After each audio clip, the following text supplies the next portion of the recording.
Welcome back to Randomly Funny. I present to you another short about funny rejection letters.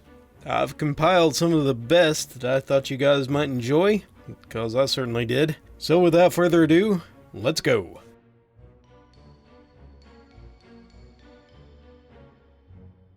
Dear contributor, sorry, but we've got bad news. You've been rejected. Don't take it personally though. All of us feel rejected at one time or another.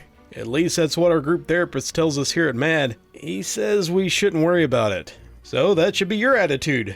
What, me? Worry? Besides, although you've been rejected, things could have been a lot worse. Your material might have been accepted. Then where would you be? P.S. Our group therapist also mentioned that many people are so rejected by a rejection that they really don't try again. And we wouldn't want that. We really would like you to send your article ideas and scripts, so that we can keep sending you these idiotic rejection slips.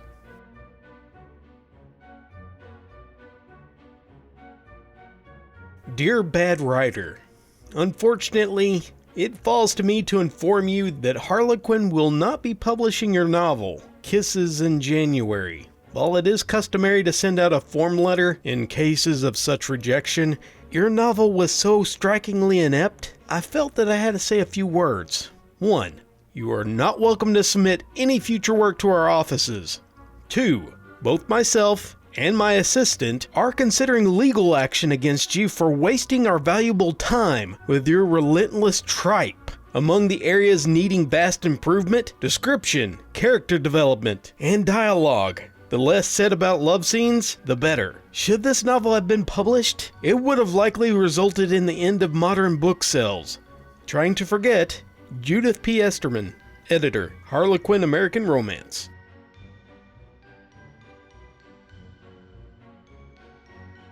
Dear Mr. Jones, we regret to inform you that your application for the position of Global Quality Manager has been unsuccessful. We don't normally respond to unsuccessful applicants, but in your case, we've made an exception. In order to return your £5 note, you attached to your references section of your application, under the line, Elizabeth, wink wink. Some notes regarding your application. Listing, super secret spy work I legally can't talk about, as a previous experience won't fool anyone. In future, you might want to refrain from using the sentence like, "Come on, let me be a part of your awesome gig. You've got it going on." eBay feedback is an irrelevant reference. Your attached sketch of the everlasting chocolate bar was unwarranted, absurd, and quite frankly, it scared us a little. We wish you all the best in your future endeavors. Sincerely, Alan Castle.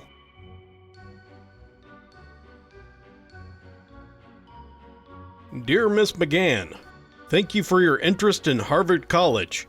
After careful consideration of your application, I am sorry to inform you that we are unable to offer you a place in the class of 2019. This year's application pool was the strongest in the college's history, and we were unable to offer admission to every student, regardless of their proficiency in dank memes or their level of swag money. Although your GPA and ACT scores are certainly up to our standards, your essays raised a few eyebrows at the admissions meetings. For future reference, it is not wise to start an essay with the words, "Listen here, you little slinks," and end with, "McGowan out, mic drop." We also don't need a copy of your mixtape, regardless of how fire it is. One admissions counselor actually listened to it, and we're pretty sure that 40 minutes of you making animal noises is not fire. In addition, we will be returning your copy of Grown Ups 2, signed by Chancellor Angela Merkel, because you said it was the greatest possession, and we don't want it. We also suggest obtaining recommendation letters from teachers and trusted mentors, not my number 4 side hoe Derek, or Chief Keef, who submitted a picture of a dinosaur drawn in crayon on a rolling paper. We greatly appreciate your interest in Harvard, and we offer our best wishes of success as you pursue your educational goals. Sincerely, William R. Fitzsimmons.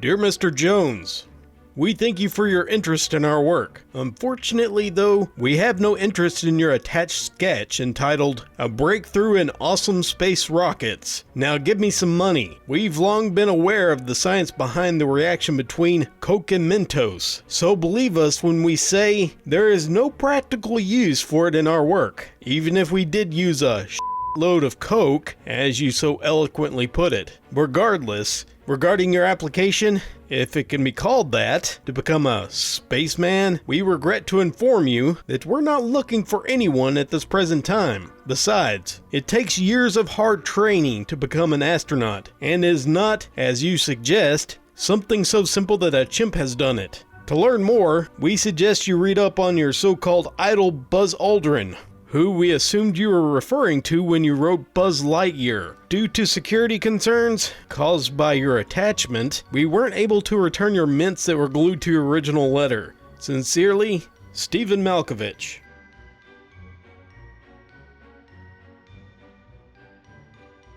Now this letter is in response to a rejection. The funny thing is because of this letter, he actually got the job.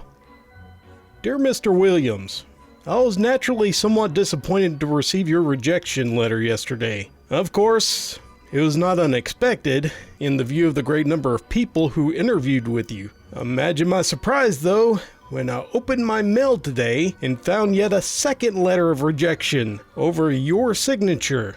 What was I to make of it? Was this merely a second step of the no, 1,000 times no sort of response? While undeniably elegant, I have to suspect that the need to economize in these troubled times would preclude such inefficiency. At the most, you would have put all the letters into a single envelope. Might your reaction have been so strong that a single letter was not enough to enable you to get it out of your system? If that is the case, I might recommend a single good, nasty, insulting letter. It would no doubt be more satisfying than a dozen "we appreciate your interest" letters, or perhaps this is an effort, however enigmatic, to establish an ongoing correspondence. One-sided though it may be. It does keep the channels of communication intact. It seems a little like establishing a relationship with the weather service recording, but who am I to criticize? Allow me to recommend some alternatives. You might include a returnable postcard with boxes checkmarked,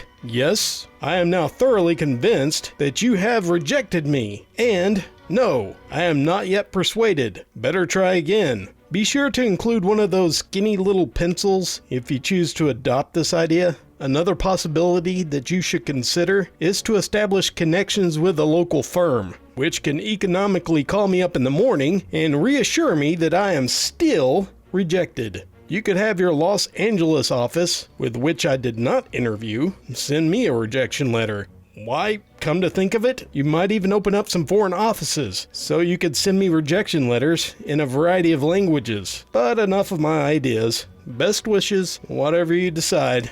Yours rejectedly, but in good humor, Chuck.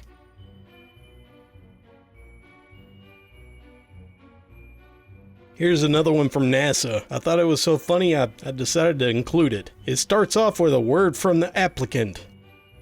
You may recall back in March, NASA accepted applications to their 2021 class of astronauts. I've been dreaming about this since I was a small child, so I couldn't wait to apply. Sadly, I received bad news this week that my application was not accepted. I've posted the entire rejection letter here in hopes of saving others from the heartbreak of trying to live your dreams. Don't shoot for the stars, because if you miss, you float aimlessly into the cold, dark void until you suffocate.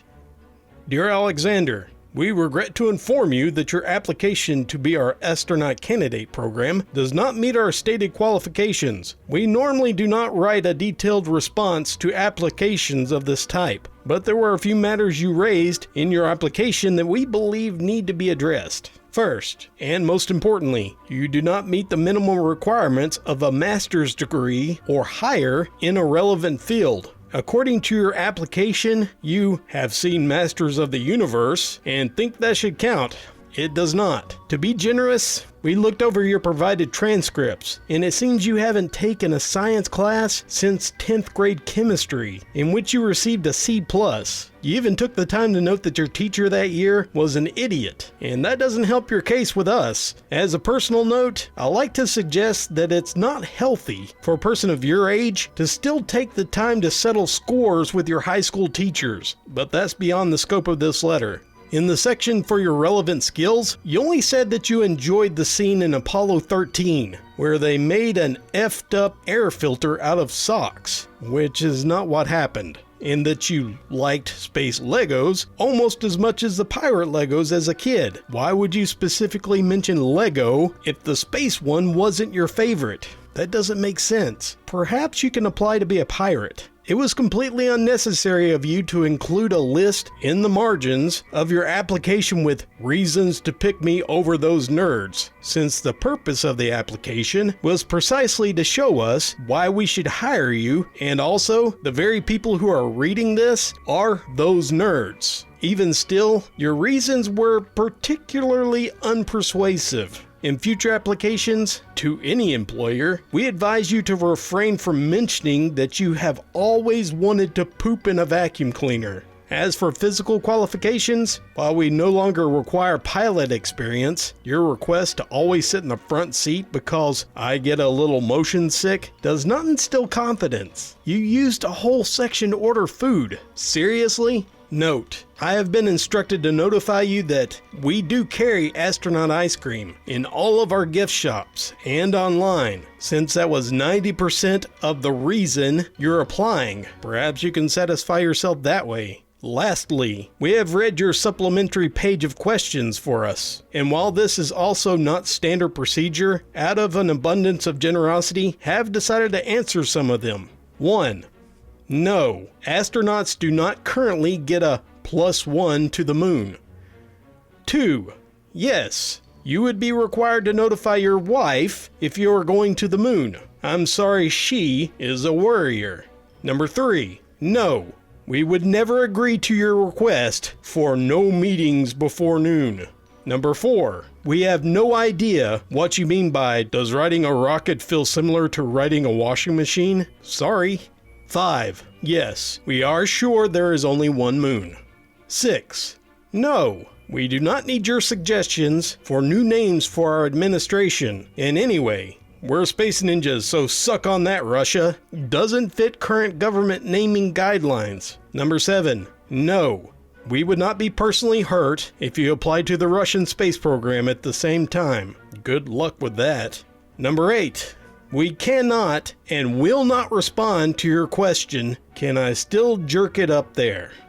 Although we do not have a position to offer you and would appreciate it if you do not apply again, we appreciate you taking the time. We hope your passion for the industry finds a good and safe outlet. Regards, Lieutenant Benjamin Paradise, Senior HR Manager.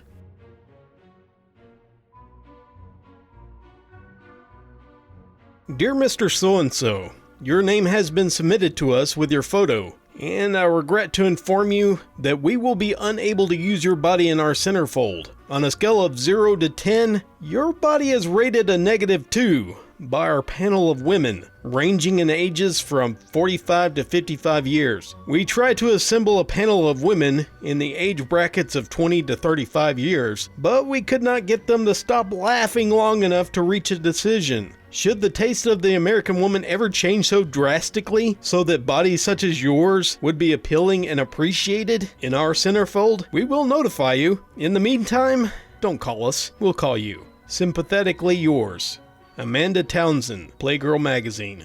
P.S. We do commend you for your unusual pose. Were you wounded in the war? Or do you ride a bicycle a lot?